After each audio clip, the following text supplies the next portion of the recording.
कि सफलता से कुछ दिन पहले ही रूस की तरफ से भी उसी जगह पे साउथ पोल पे भी लूना 25 मिशन भेजा गया था, लेकिन वो कामयाब नहीं हो पाया। लेकिन भारत ने बहुत ही कम लागत में एक निश्चित समय अवधि में इस मिशन को कामयाब करके दिखाया है। और हम जानते हैं कि जब हमारा चंद्रयान 3 मिशन कामयाब हो रहा था, उस वक्त प्रधानमंत्री जोहानिसबर्ग में थे और प्रधानमंत्री खुद भी वर्चुअली इस पूरे कार्यक्रम में शामिल हुए थे। उन्होंने उस वक्त भी वैज्ञानिकों को संबोधित किया था। और आज जबकि वो दक्षिण अफ्रीका में ब्रिक्स और ग्रीस की अपनी 2 देशों की सफल यात्रा के बाद जब पहुंचे, तो बजाय दिल्ली आने के वो सीधे बेंगलुरु पहुंचे। बेंगलुरु में एयरपोर्ट पर उन्होंने वहां मौजूद हज़ारों की तादाद में लोगों को संबोधित किया। बहुत ही संक्षिप्त बातें उन्होंने वहां रखी। उन्होंने कहा कि मैं यहाँ अपनी बातें इसलिए ज़्यादा नहीं कहूँगा क्योंकि मेरा मन उन वैज्ञानिकों से मिलने के लिए आतुर हो रहा है। मैं वहाँ जाके उनसे मिलूँगा, उनसे बातें करूँगा, उनके अनुभवों को आत्मसात करूँगा, साझा करूँगा। और ये तस्वीरें, प्रधानमंत्री की वो तस्वीरें जब तमाम वैज्ञानिकों के बीच इस वक्त प्रधानमंत्री मौजूद हैं। हम जानते हैं कि चंद्रयान 3 मिशन के जरिए भारत ने दुनिया में इतिहास रच दिया है। और इस वक्त प्रधानमंत्री इसरो परिसर में स्थित जो टेलीमेट्री, ट्रैकिंग और कमांड नेटवर्क सेंटर है, इस वक्त प्रधानमंत्री वहां पे मौजूद हैं। हमारी सहयोगी आयशा लगातार ट्रैक कर रही हैं इस पूरे कार्यक्रम को। आयशा, मैं देख पा रहा हूं कि तमाम वैज्ञानिकों के बीच जो कि इस पूरे मिशन में लगे हुए थे, उनके बीच प्रधानमंत्री हैं। उनके चेहरे पर काफ़ी खुशी और काफ़ी संतोष दिख रहा है और साथ ही साथ तमाम वैज्ञानिक भी काफ़ी खुश नजर आ रहे हैं अपने बीच पीएम को पाकर। जी हाँ, बिल्कुल। प्रधानमंत्री नरेंद्र मोदी ने जिस तरह से हमेशा से वैज्ञानिकों के हौसला अफजाई की है और उनका मनोबल बढ़ाया है, उसका जो नतीजा है वो प्रधानमंत्री के सामने उन्होंने पेश किया है। और चंद्रयान की सॉफ्ट लैंडिंग के जरिए उन्होंने साबित कर दिया कि देश के प्रधानमंत्री जब इस तरह से वैज्ञानिकों का हौसला या मनोबल बढ़ाते हैं, तो किस तरह से वैज्ञानिक इस तरह के जो सॉफ्ट लैंडिंग जैसी कामयाबी के रिजल्ट। और ये आयशा मैं देख पा रहा हूँ कि ये जो प्रज्ञान रोवर है वो जिस ट्रैक के जरिए नीचे उतरा, उसके बारे में भी इसरो के प्रमुख और जो सोलर पैनल्स है उनके बारे में समझा रहे हैं। जी जी बिल्कुल, यही वो सबसे दिलचस्प मोड़ है इस पूरे मिशन का थीम। जब लैंडर विक्रम जब चांद की सतह पर उतरा और उसके 2.5 घंटे के बाद रोवर प्रज्ञान जो है इस रैंप से नीचे उतरता है और फिर चांद की सतह की सैर कर रहा है। देखिए, रोवर जो है इस समय चांद पर करीब 1 सेंटीमीटर प्रति सेकंड की रफ्तार से रेंगते हुए चल रहा है। ये मानकर ये कह सकते हैं कि उसकी जो धीमी चाल है वो करीब 500 मीटर तक चलेगा लैंडर के साथ संपर्क बना के रखते हुए। और खास बात ये भी है कि रोवर अब कुछ ही दूरी पर जाने के बाद वो लैंडर की तस्वीरें भी खींचेगा। देखिए, लैंडर की तस्वीर खींचने के लिए रोवर को आगे बढ़ना होगा और रोवर में जो पेलोड लगे हैं, ये तमाम पेलोड जो है विशेष एक्सपेरिमेंट भी तय करेंगे, जिसके जरिए लूनर सरफेस और चांद पर जो भूकंप जैसी एक्टिविटीज है, सिस्मिक एक्टिविटीज कहलाती हैं, ये तमाम चीजें क्यों होती है, चांद के जो रहस्य हैं और जो चांद पर जो सॉइल है, जो मिट्टी है, इसका कॉम्पोजिशन क्या है, ये तमाम चीजें रोवर प्रज्ञान में लगे पेलोड्स के जरिए पता लगेंगी। और जितने भी गहरे रहस्य हैं चांद पर, रोवर और विक्रम लैंडर मिलकर इस रहस्य से पर्दा उठाएंगे। और भारत के जो वैज्ञानिक हैं, इसरो के वैज्ञानिक इस पूरे डेटा को एनालाइज करेंगे कि पूरे 14 दिन की ये स्टडी है। और 14 दिन के बाद चांद पर जो है 1 दिन खत्म हो जाता है। धरती पर 14 दिन तो चांद का 1 दिन होता है। तो 14 दिन तक वैज्ञानिक लगातार इस मिशन में डेटा जुटाते रहेंगे, एनालाइज करते रहेंगे। तो ये इस समय इसरो के वैज्ञानिक यही दिलचस्प हिस्सा जो इस मिशन का है, रैंप से कैसे प्रज्ञान को उतारा गया, कैसे प्रज्ञान तस्वीरें खींचकर भेजता रहा और लैंडर विक्रम जो है उतरते ही चांद की सतह पर उतरते ही पहली तस्वीरें भेजा था, जहां से वो जिस जगह पर वो उतरा था उसकी पहली तस्वीरें भेजा। खास बात ये भी है असीम कि विक्रम का नाम जो है इसरो के संस्थापक डॉक्टर विक्रम साराभाई के नाम पर रखा गया है। और आज डॉक्टर विक्रम साराभाई ने जो सपना देखा था भारत को स्पेस क्षेत्र में एक माइलस्टोन, एक ऊंचाई पर पहुंचाने की, वो इसरो के वैज्ञानिक आज इसे सफलतापूर्वक कर दिखा रहे हैं। और रही बात G20 की, जैसे कि हम बात कर रहे थे, प्रधानमंत्री नरेंद्र मोदी ने भारत की अध्यक्षता में G20 का जो मोटो है वसुधैव कुटुंबकम, उसको अंग्रेजी में अगर हम ट्रांसलेट करें तो वन अर्थ वन फैमिली, और इसके साथ वन स्पेस भी जोड़ दिया है। यानी एक धरती, एक कुटुंब और एक स्पेस क्षेत्र, एक अंतरिक्ष, यानी अंतरिक्ष भी वो क्षेत्र अब इस पूरे मोटो के साथ जुड़ गया है, क्योंकि अंतरिक्ष टेक्नोलॉजी मानवता की उन्नति के लिए, विकास के लिए, हर देश के विकास के, न केवल भारत बल्कि जो दूसरे देश हैं वो भी चाहते हैं कि अंतरिक्ष की टेक्नोलॉजी जो है उसका इस्तेमाल कर सके। देखिए, प्रधानमंत्री नरेंद्र मोदी पिछले कुछ सालों में जिस तरह से नेविगेशन सैटेलाइट पर नजर बनाए रखी, जिस तरह से भारत ने डिजास्टर मैनेजमेंट पर एक मजबूती, एक पकड़ हासिल की है, जिसके जरिए जितने भी बड़े तूफान हो, जितने भी बड़े साइक्लोन आते हो, ये सैटेलाइट के डेटा के जरिए पहले अलर्ट घोषित होता है और इसमें कम से कम जानमाल का नुकसान हो रहा है। ये जो है पिछले 9 या 10 साल में हम अगर देखें तो इसरो ने इस टेक्नोलॉजी को, वेदर मॉनिटरिंग टेक्नोलॉजी और जो डिजास्टर वार्निंग की टेक्नोलॉजी है, इसको भरपूर डेवलप किया है, जो भारत ने दर्शाया है कि कैसे बिपरजॉय तूफान के दौरान भी कम से कम जानमाल का नुकसान हो, और टेक्नोलॉजी का इस्तेमाल करते हुए इस तरह के साइक्लोन, इस तरह के डिजास्टर से बचे। और ये जो टेलीमेडिसिन की बात कहें, टेली एजुकेशन की बात कहें, ये तमाम चीजें इस स्पेस टेक्नोलॉजी का नतीजा है। और एक के बाद एक जो सैटेलाइट भारत लॉन्च कर रहा है, उसके जरिए इसके जरिए प्रधानमंत्री नरेंद्र मोदी विकास को जो दिशा देते हैं, उसमें भारत स्पेस टेक्नोलॉजी का भरपूर इस्तेमाल कर रहा है। बिल्कुल। ऐसे में आयशा, चंद्रयान 3 की सफलता के बाद जब इसरो प्रमुख उस दिन प्रेस को संबोधित भी कर रहे थे, उन्होंने कहा कि अब अगला मिशन हमारा जो सूर्य का है, आदित्य L1, उस पर काम करने का, और उसके बाद फिर हम दूसरे प्लैनेट जो है शुक्र ग्रह, उस पर भी जाएंगे। तो ये लगातार जो इसरो अपना कदम आगे बढ़ाते जा रहा है, उसमें प्रधानमंत्री का सपोर्ट, भारतीय लोगों का सपोर्ट और उनकी अपनी जो एक आत्मविश्वास है, वो लगातार इस दिशा में आगे बढ़ने के लिए भी उन्हें उत्साहित कर रहा है। जी हाँ, बिल्कुल। इसरो के पास एक के बाद एक मिशन तैयार हैं, और अब कुछ ही दिनों के बाद आदित्य मिशन लॉन्च होगा, और ये बहुत बड़ा मिशन है, क्योंकि इस मिशन के जरिए भी भारत उन तमाम क्षेत्र, उन तमाम इलाकों का जायजा लेगा सूरज के आसपास, और इसकी स्टडी करेगा, इसका अध्ययन करेगा। जो डेटा भारत जुटाएगा, ये भी चांद, माफ कीजिएगा, सूरज के कई रहस्यों से पर्दा उठाएगा। और खास बात यह है कि गगनयान मिशन, जो प्रधानमंत्री नरेंद्र मोदी के दिल के सबसे करीब है, गगनयान मिशन जो मानव मिशन है, मानव को स्पेस में भेजने का मिशन है, ये मिशन प्रधानमंत्री के लिए बहुत ही उनके दिल के करीब है। और प्रधानमंत्री नरेंद्र मोदी इस मिशन के लिए इसरो के वैज्ञानिकों को हमेशा प्रोत्साहित करते रहे हैं। और गगनयान मिशन हालांकि पूरी अपने ट्रैक पर चल रहा था, लेकिन कोविड के चलते कुछ हद तक इसकी डेडलाइन जो है उसे बदलनी पड़ी है। लेकिन इसरो के वैज्ञानिकों को इस बात का विश्वास है कि इसे अगले साल तक ये मिशन जो है ये भी तैयार हो जाएगा, और भारत अपनी टेक्नोलॉजी का इस्तेमाल करते हुए, स्वदेशी टेक्नोलॉजी का इस्तेमाल करते हुए पहला भारतीय स्पेस में पहुंचेगा। देखिए, राकेश शर्मा जो है वो भारत के एस्ट्रोनॉट थे, लेकिन जो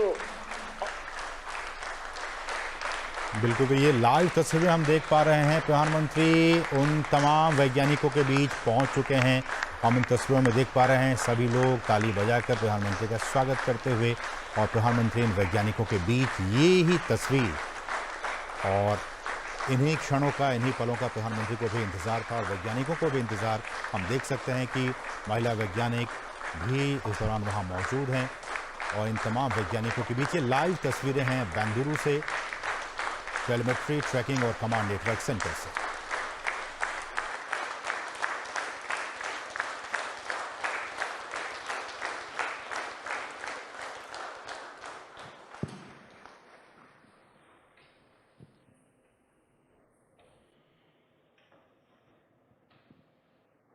आदरणीय प्रधानमंत्री जी, आपको सुस्वागतम. On 23rd of this month, August, we made history by landing on the moon. Chandrayaan-3 landed softly on the moon. We were very fortunate to have our Honorable Prime Minister, though away, he joined us live to greet us, to congratulate us, to be with us. And thank you so much for your presence during such a historic day.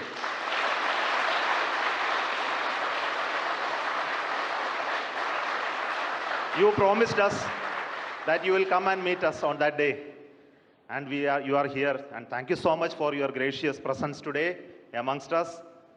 And today we look forward to your words of wisdom, your vision, your expectation from us. And for all those words, we are at ears to you. Honorable प्रधानमंत्री जी, आपको मेरा स्वागत इस रो में, ये control centre में. Thank you, sir.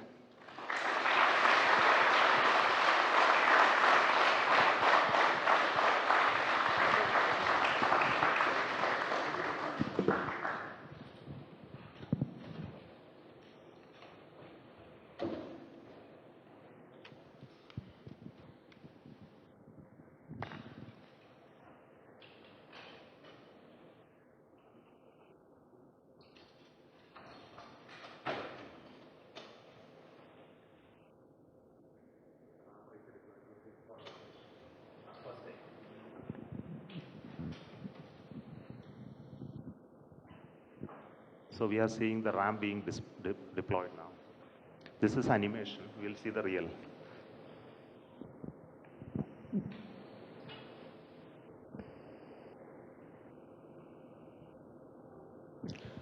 Next solar panel of the ramp of the rover Pragyan opens. Then it establishes communication with the lander. Yeah.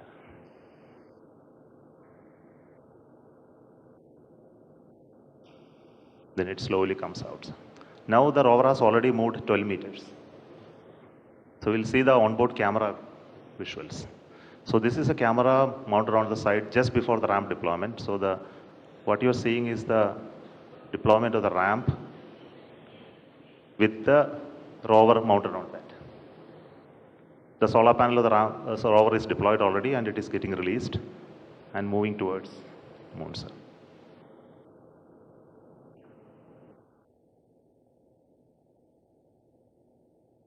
So these images take a lot of time to come to Earth because data rate and processing.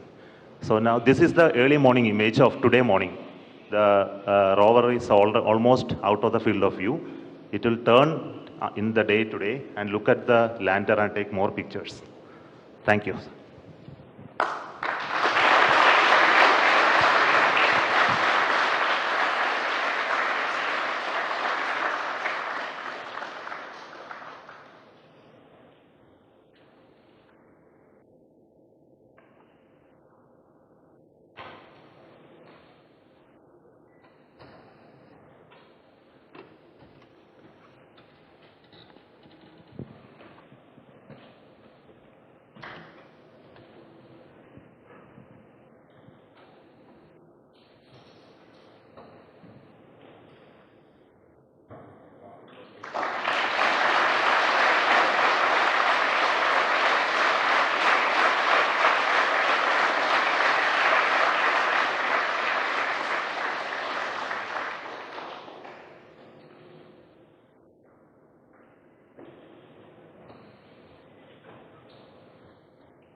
नमस्कार friends.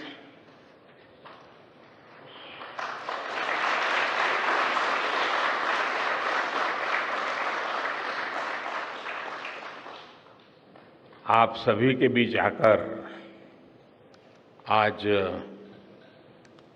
एक अलग ही खुशी महसूस कर रहा हूं। शायद ऐसी खुशी बहुत रेयर ओकेजन होते हैं जब तन मन खुशियों से भर गया हो। और व्यक्ति के जीवन में कई बार ऐसी घटनाएं घटती हैं कि वो बेसब्री हावी हो जाती है। इस बार मेरे साथ भी ऐसा ही हुआ है। इतनी बेसब्री,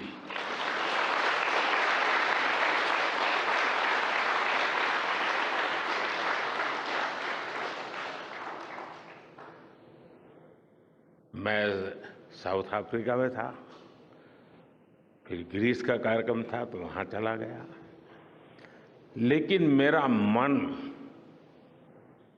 पूरी तरह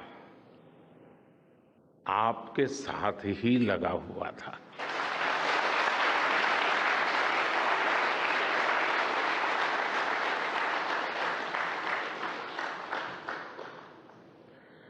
लेकिन कभी कभी लगता है कि मैं आप लोगों के साथ अन्याय कर देता हूं। बेसब्री मेरी और मुसीबत आपकी। इतनी सवेरे सवेरे आप सभी को और इतना और टाइम, लेकिन बस मन कर रहा था जाऊं आपको नमन करूं। आपको दिक्कत हुई होगी, लेकिन मैं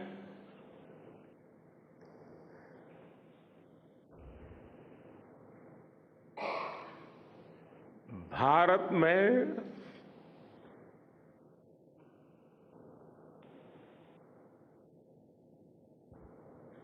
आते ही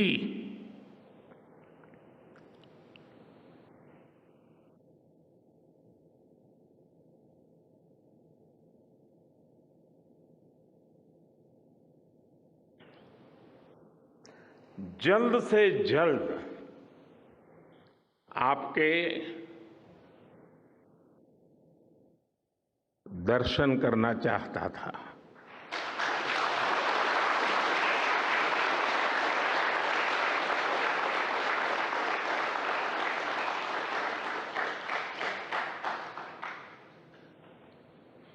आप सबको सैल्यूट करना चाहता था।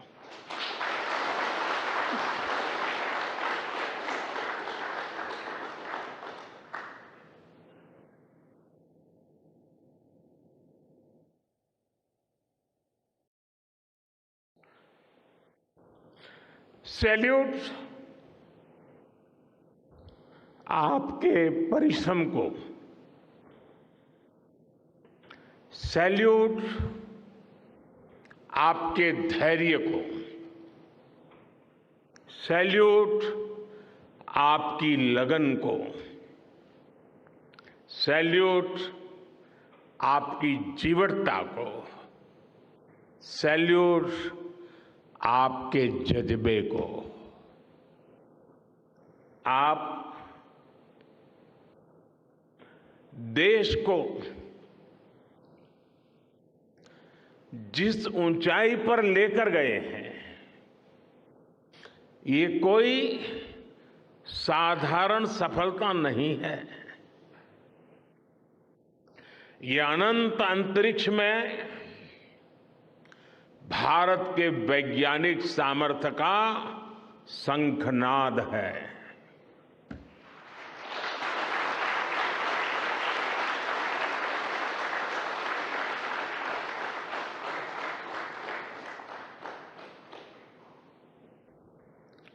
India India is on the moon.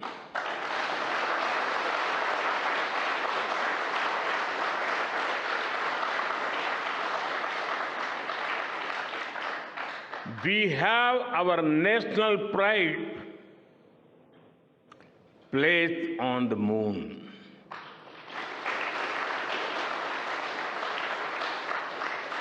हम वहां पहुंचे जहां कोई नहीं पहुंचा था।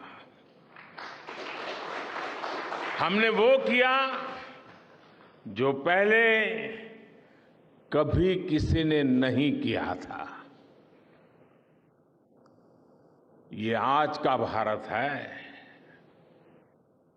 निर्भीक भारत, जुझारू भारत।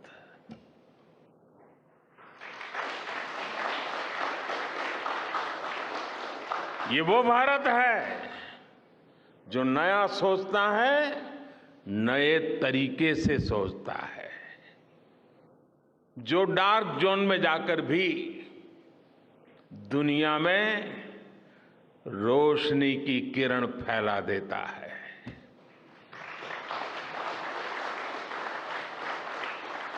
इक्कीसवीं सदी में यही भारत दुनिया की बड़ी बड़ी समस्याओं का समाधान करेगा। मेरी आंखों के सामने 23 अगस्त का वो दिन, वो एक एक सेकंड बार बार घूम रहा है। जब टचडाउन कंफर्म हुआ तो जिस तरह यहां इसरो सेंटर में पूरे देश में लोग उछल पड़े, वो दृश्य कौन भूल सकता है। कुछ स्मृतियां अमर हो जाती है। वो पल अमर हो गया। वो पल इस सदी के सबसे प्रेरणादायी क्षणों में से एक है। हर भारतीय को लग रहा था कि विजय उसकी अपनी है। खुद महसूस करता था। हर भारतीय को लग रहा था कि जैसे वो खुद एक बड़े एग्जाम में पास हो गया है। आज भी बधाइयां दी जा रही हैं, संदेश दिए जा रहे हैं, और ये सब मुमकिन बनाया है आप सबने, आपने।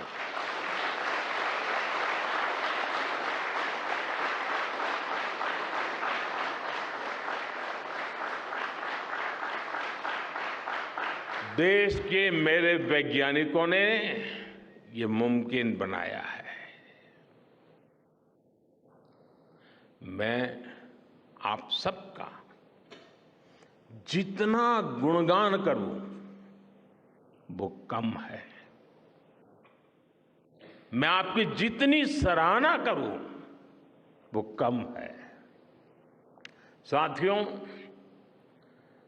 मैंने वो फोटो देखी जिसमें हमारे मून लैंडर ने अंगद की तरह चंद्रमा पर मजबूती से अपना पैर जमाया हुआ है।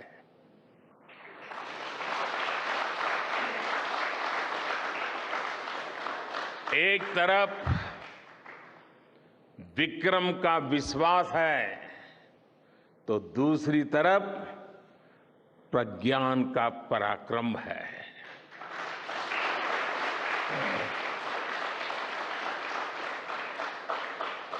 हमारा प्रज्ञान लगातार चंद्रमा पर अपने पद चिन्ह छोड़ रहा है। अलग अलग कैमरों से ली गई जो तस्वीरें अभी रिलीज हुई और मुझे देखने का सौभाग्य मिला, वो अद्भुत है। मानव सभ्यता में पहली बार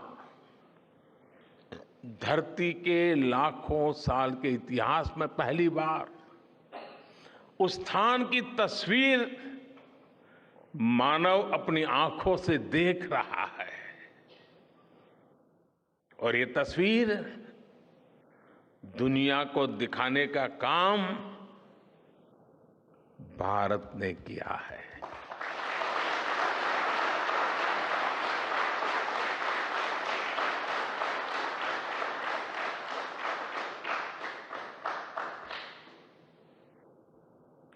आप सभी वैज्ञानिकों ने किया है। आज पूरी दुनिया भारत की साइंटिफिक स्पिरिट का,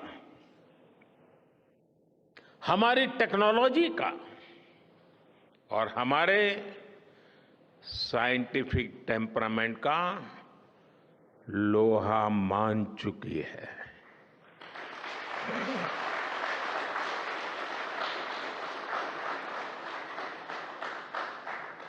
चंद्रयान महाअभियान सिर्फ भारत की नहीं बल्कि पूरी मानवता की सफलता है।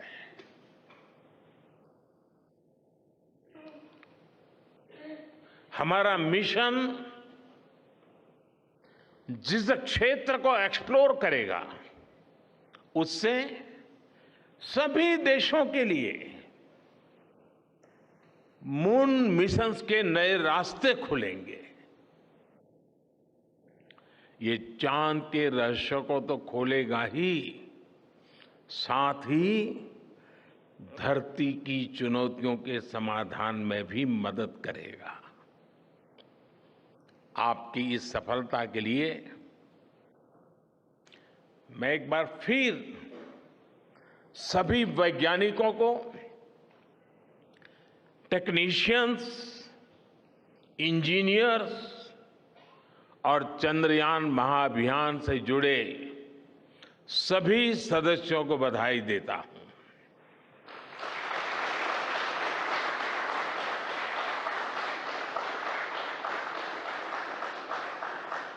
मेरे परिवारजनों, आप जानते हैं कि स्पेस मिशंस के टच डाउन पॉइंट को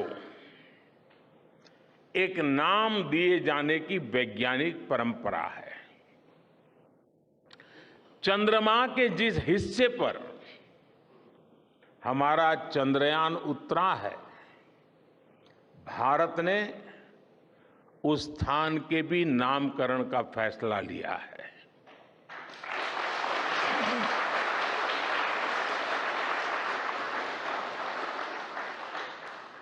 जिस स्थान पर चंद्रयान 3 का मून लैंडर उतरा है, अब उस पॉइंट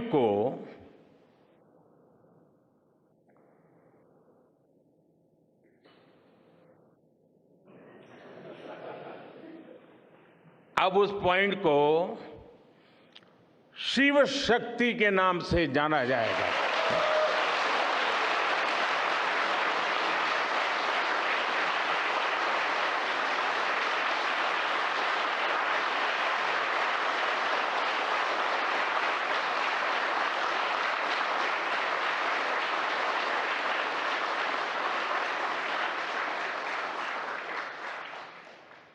शिव में मानवता के कल्याण का संकल्प समाहित है और शक्ति से हमें उन संकल्पों को पूरा करने का सामर्थ्य मिलता है। चंद्रमा का शिव शक्ति पॉइंट हिमालय से कन्याकुमारी से जुड़े होने का बोध कराता है।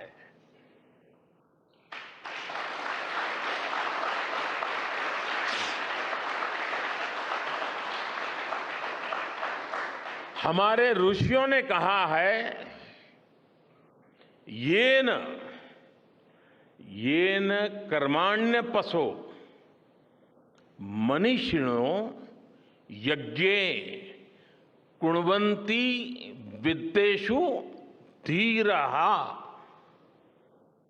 यत्पूर्व यक्ष्मन्तः प्रजानां तन्मे मनः शिव संकल्पमस्तु। अर्थात जिस मन से हम कर्तव्य कर्म करते हैं, विचार और विज्ञान को गति देते हैं और जो सबके भीतर मौजूद है, वो मन शुभ और कल्याणकारी संकल्पों से जुड़े।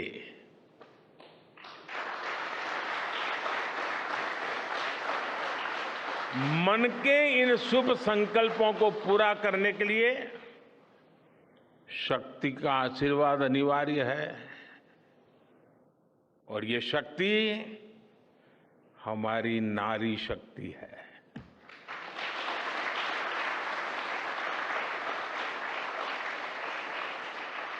हमारी माताएं बहनें हैं। हमारे यहां कहा गया है, सृष्टि स्थिति विनाशानां शक्ति भूते सनातनी। अर्थात निर्माण से प्रलय तक पूरी सृष्टि का आधार नारी शक्ति ही है।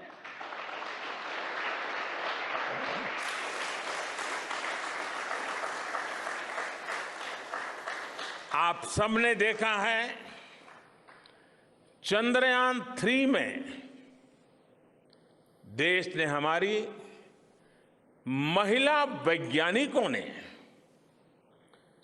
देश की नारी शक्ति ने कितनी बड़ी भूमिका निभाई है।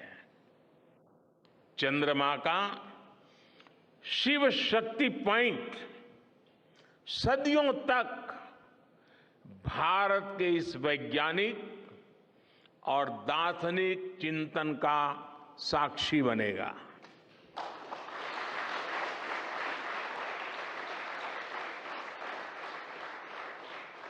ये शिव शक्ति पॉइंट आने वाली पीढ़ियों को प्रेरणा देगा कि हमें विज्ञान का उपयोग मानवता के कल्याण के लिए ही करना है। मानवता का कल्याण, यही हमारा सुप्रीम कमिटमेंट है। साथियों, एक और नामकरण काफी समय से लंबित है। 4 साल पहले जब चंद्रयान 2 चंद्रमा के पास तक पहुंचा था, जहां उसके पदचिन्ह पड़े थे,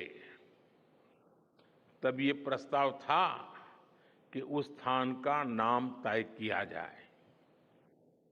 लेकिन उन परिस्थितियों में निर्णय लेने के स्थान पर हमने प्रण लिया कि जब चंद्रयान 3 सफलतापूर्वक चांद पर पहुंचेगा, तब हम दोनों पॉइंट का नाम एक साथ रखेंगे।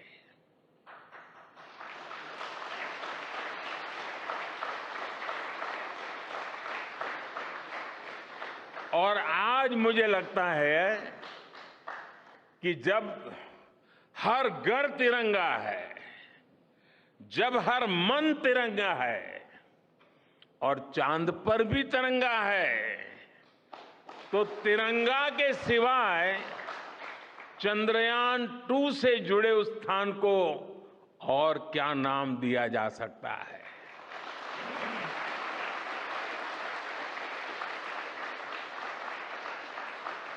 इसलिए चंद्रमा के जिस स्थान पर चंद्रयान 2 ने अपने पदचिन्ह छोड़े हैं, वो पॉइंट अब तिरंगा कहलाएगा।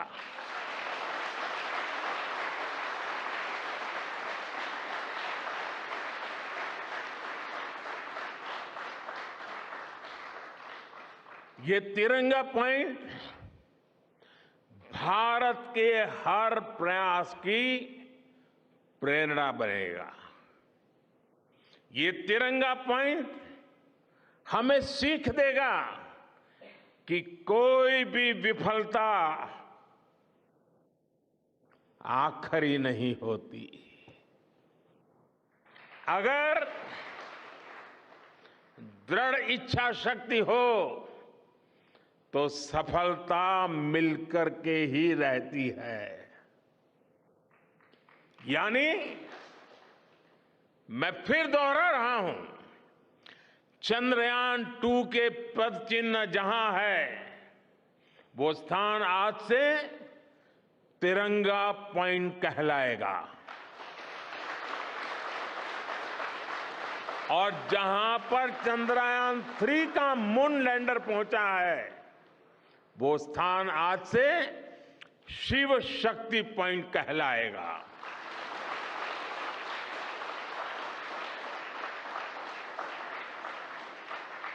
साथियों, आज भारत दुनिया का चौथा ऐसा देश बन चुका है जिसने चंद्रमा की सतह को छुआ है।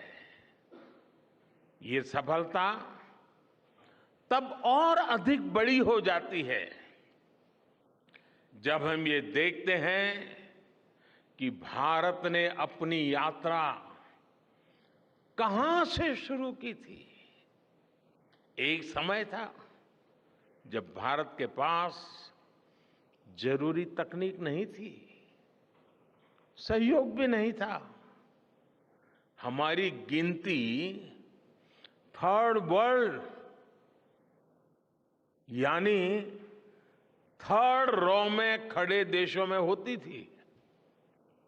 थर्ड वर्ल्ड थर्ड रॉ में खड़े हुए लोगों में होती थी। वहां से निकलकर आज भारत दुनिया की 5वीं सबसे बड़ी अर्थव्यवस्था बना है।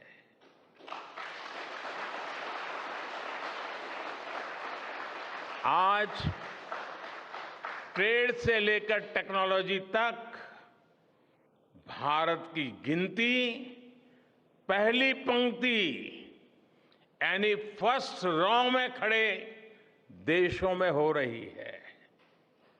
यानी थर्ड रॉ से फर्स्ट रॉ तक इस यात्रा में इसरो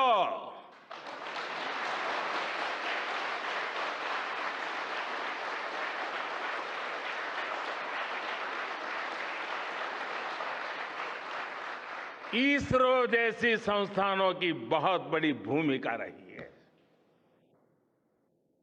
आपने आज मेक इन इंडिया को चांद तक पहुंचा दिया है।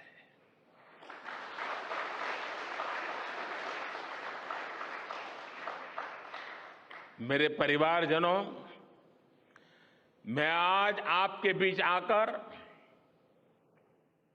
विशेष तौर पर देशवासियों को आपकी मेहनत के बारे में बताना चाहता हूं। जो मैं बातें बता रहा हूं वो आपके लिए नई नहीं है, लेकिन आपने जो किया है, जो साधना की है, वो देशवासियों को भी पता होना चाहिए।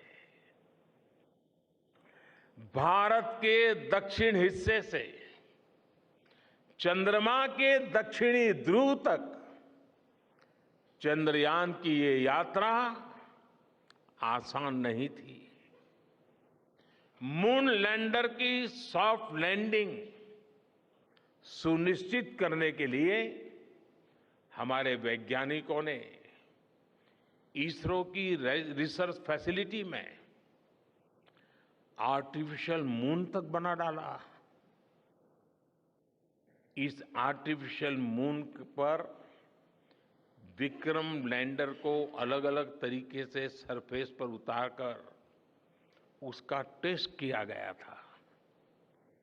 अब इतने सारे एग्जाम देकर हमारा मून लैंडर वहां गया है तो उसे सक्सेस मिलनी ही मिलनी थी।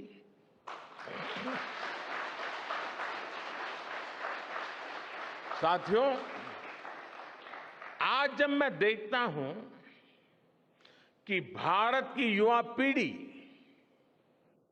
साइंस को लेकर, स्पेस को लेकर, इनोवेशन को लेकर इतनी एनर्जी से भरी हुई है, तो उसके पीछे हमारे ऐसे ही स्पेस मिशंस की सफलता है। मंगलयान की सफलता ने, चंद्रयान की सफलता ने, गगनयान की तैयारी ने देश की युवा पीढ़ी को एक नया मिजाज दे दिया है। आज भारत के छोटे छोटे बच्चों की जुबान पर चंद्रयान का नाम है। आज भारत का हर बच्चा आप वैज्ञानिकों में अपना भविष्य देख रहा है। इसलिए आपकी उपलब्धि सिर्फ ये नहीं है कि आपने चांद पर तिरंगा लहराया, लेकिन आपने एक और बड़ी उपलब्धि हासिल की है, और वो उपलब्धि है भारत की पूरी पीढ़ी को जागृत करने की, उसे नई ऊर्जा देने की।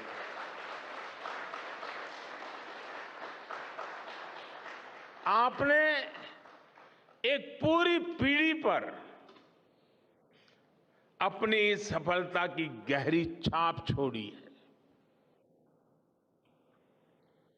आज से कोई भी बच्चा रात में जब चंद्रमा को देखेगा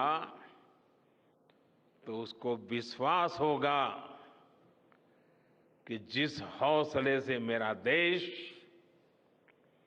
चांद पर पहुंचा है, वही हौसला, वही जज्बा उस बच्चे के भीतर भी है, उस युवा के भीतर भी है। आज आपने भारत के बच्चों में आकांक्षाओं के जो बीज बोए हैं, कल वो वट वृक्ष बनेंगे और विकसित भारत की नींव बनेंगे।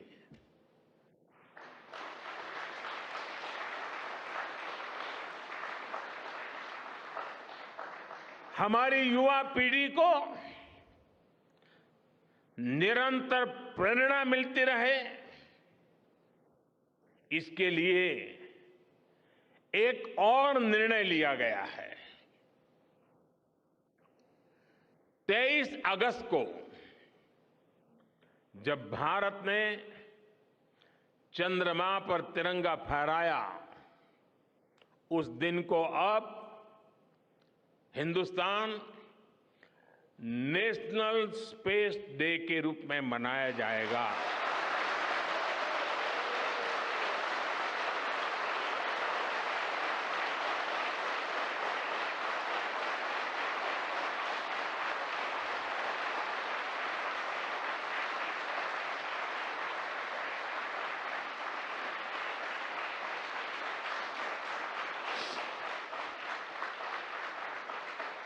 जब हर वर्ष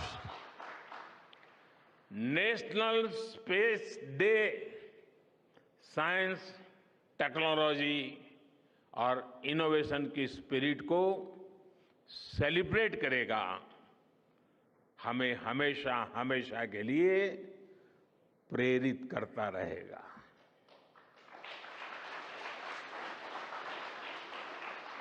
मेरे परिवारजनों, आप भी जानते हैं कि स्पेस सेक्टर का जो सामर्थ्य है, वो सैटेलाइट लॉन्च करने या अंतरिक्ष की खोज से कहीं ज्यादा बड़ा है। स्पेस सेक्टर की एक बहुत बड़ी ताकत है जो मैं देखता हूं वो है ईज ऑफ लिविंग और ईज ऑफ गवर्नेंस। आज देश में स्पेस एप्लीकेशंस को गवर्नेंस के हर पहलू से जोड़ने की दिशा में बहुत बड़ा काम हुआ है। आप लोगों ने जब मुझे प्रधानमंत्री के रूप में काम का दायित्व दिया तो प्रधानमंत्री बनने के बाद मैंने भारत सरकार के जॉइंट सेक्रेटरी लेवल के ऑफिसर्स की स्पेस साइंटिस्ट के साथ एक वर्कशॉप करवाई थी और इसका मकसद ये था कि गवर्नेंस में, शासन व्यवस्था में ट्रांसपेरेंसी लाने में स्पेस सेक्टर की ताकत का ज्यादा से ज्यादा इस्तेमाल कैसे करें। तब किरण जी शायद हम लोगों के साथ काम करते थे। इसी का नतीजा था जब देश ने स्वच्छ भारत अभियान शुरू किया, शौचालयों का निर्माण शुरू किया, करोड़ों घरों को बनाने का अभियान चलाया। तो इन सब के मॉनिटरिंग के लिए, उसकी प्रगति के लिए स्पेस साइंस ने बहुत मदद की। आज देश में दूर दराज के इलाके में एजुकेशन, कम्युनिकेशन और हेल्थ सर्विसेज पहुंचाने में स्पेस सेक्टर की बहुत बड़ी भूमिका है। इन दिनों आजादी के अमृत महोत्सव के निमित्त जो जिले जिले में अमृत सरोवर बन रहे हैं, उसका भी टैगिंग, उसके भी मॉनिटरिंग स्पेस के द्वारा ही हो रही है। बिना स्पेस टेक्नोलॉजी के हम टेलीमेडिसिन और टेली एजुकेशन की कल्पना तक नहीं कर सकते। स्पेस साइंस ने देश के रिसोर्सेज के ऑप्टिमम यूटिलाइजेशन में भी बहुत मदद की है। हमारे देश के एग्रीकल्चर सेक्टर को ताकत देने में, मौसम का अनुमान लगाने में स्पेस सेक्टर जो मदद करता है वो देश का हर किसान जानता है। आज वो देख लेता है अपने मोबाइल पर अगले सप्ताह मौसम का क्या हाल है। देश के करोड़ों मछुआरों को आज नाविक सिस्टम से जो सटीक जानकारी मिल रही है वो भी आप ही की देन है। आज जब देश में बाढ़ आती है, कोई प्राकृतिक आपदा आती है, भूकंप आता है, तो हालात की गंभीरता का पता लगाने में आप सबसे पहले आगे आते हैं। जब साइक्लोन आता है तो हमारी सैटेलाइट्स उसका सारा रूट बताती हैं, सारी टाइमिंग बताती हैं और लोगों की जान भी बचती है, संपत्ति भी बचती है। और सिर्फ साइक्लोन के कारण जो संपत्ति बचती है ना, उसका अगर जोड़ लगा दे तो आज स्पेस का जो खर्चा है उससे वो ज्यादा हो जाता था।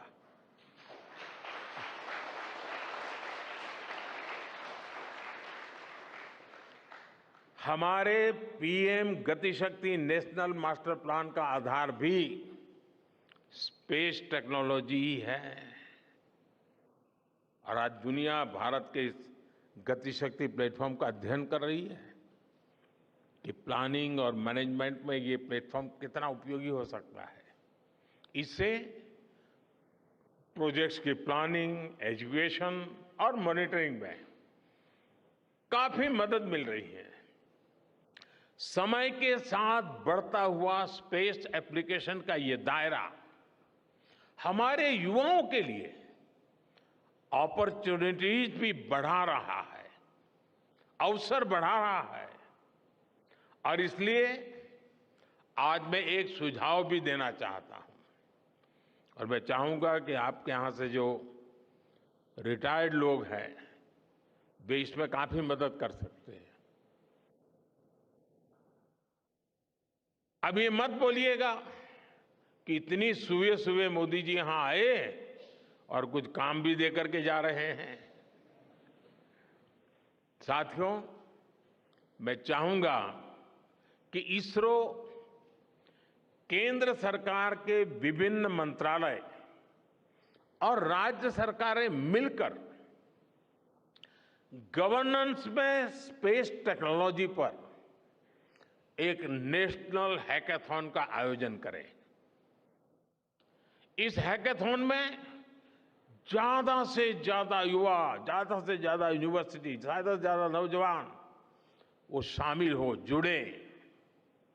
मुझे विश्वास है ये नेशनल हैकाथॉन हमारी गवर्नेंस को और प्रभावी बनाएगा, देशवासियों को मॉडर्न सॉल्यूशंस देगा। और साथियों, आपके अलावा मैं अपनी युवा पीढ़ी को एक और टास्क अलग से देना चाहता हूं। और होमवर्क के दिए बिना बच्चों को काम करने का मजा नहीं आता है। आप सब जानते हैं कि भारत वो देश है जिसने हजारों वर्ष पूर्व ही धरती के बाहर अनंत अंतरिक्ष में देखना शुरू कर दिया था। हमारे यहां सदियों पहले अनुसंधान परंपरा के आर्यभट्ट, ब्रह्मगुप्त, वराहमिहिर और भास्कराचार्य जैसे ऋषि मनीषी हुए थे। जब धरती के आकार को लेकर भ्रम था, तब आर्यभट्ट ने अपने महान ग्रंथ आर्यभट्टीय में धरती के गोलाकार होने के बारे में विस्तार से लिखा था।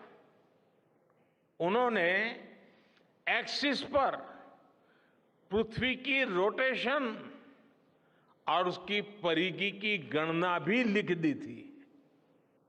इसी तरह सूर्य सिद्धांत जैसे ग्रंथों में भी कहा गया है, सर्वत्रैव महिगोले, सर्वत्रैव महिगोले स्वस्थानम उपरि स्थितम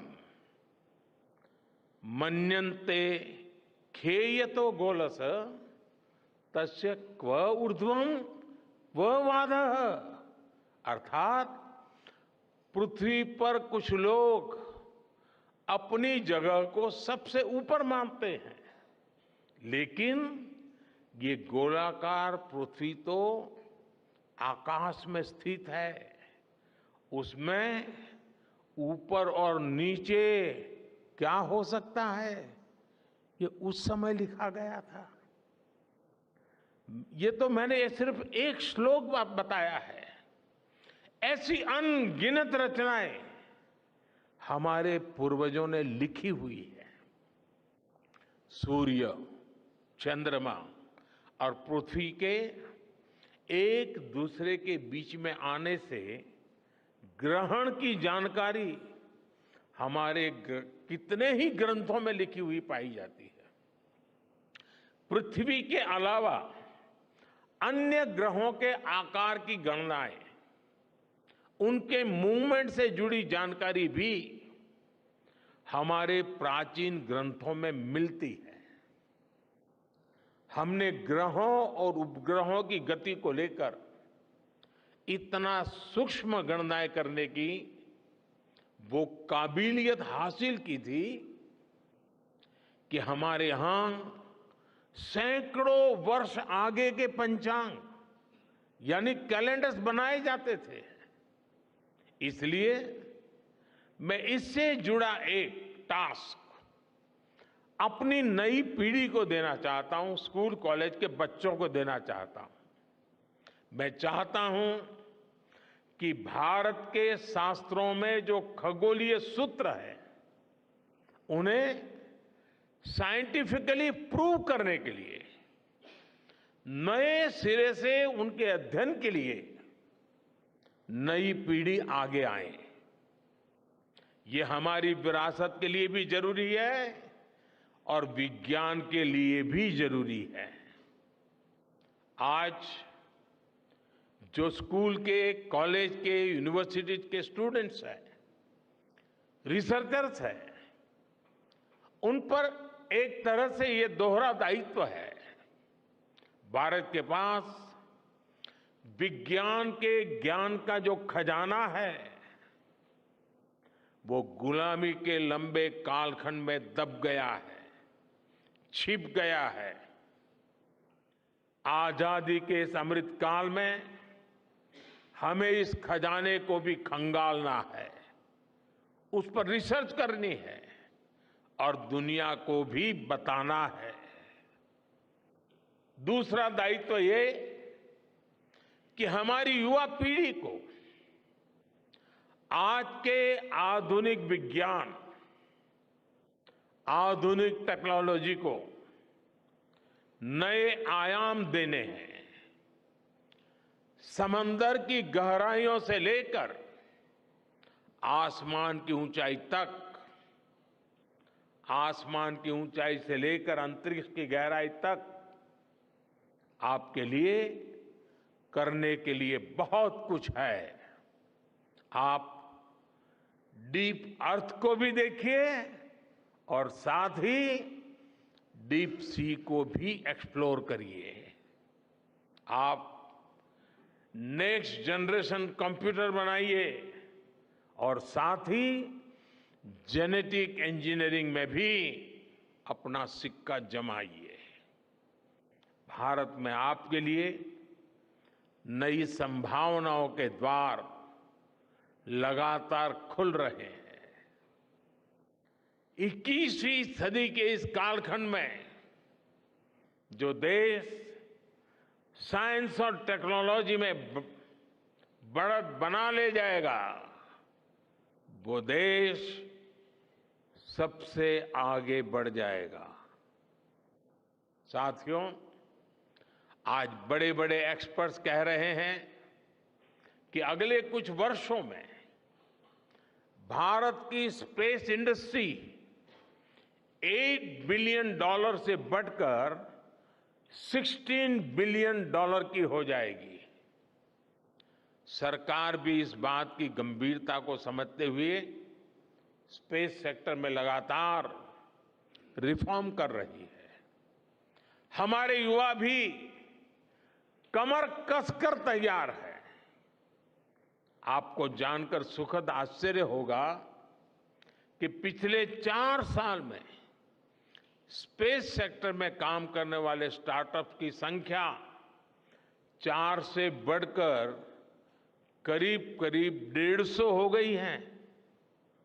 हम कल्पना कर सकते हैं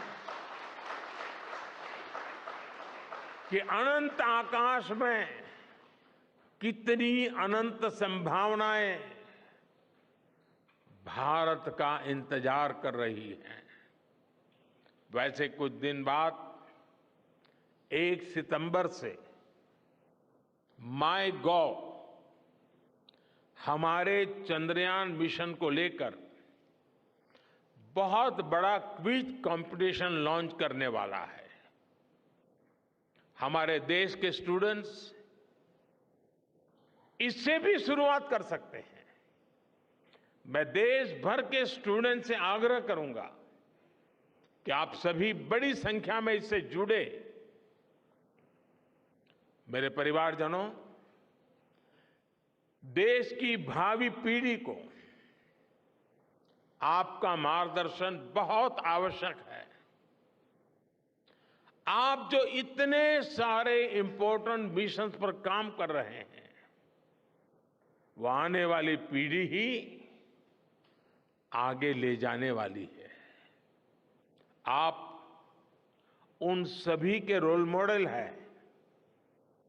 आपकी रिसर्च और आपकी वर्षों की तपस्या, मेहनत ने साबित किया है कि आप जो ठान लेते हैं वो आप करके दिखाते हैं। देश के लोगों का विश्वास आप पर है और विश्वास कमाना छोटी बात नहीं होती है दोस्तों। आपने अपनी तपस्या से विश्वास कमाया है।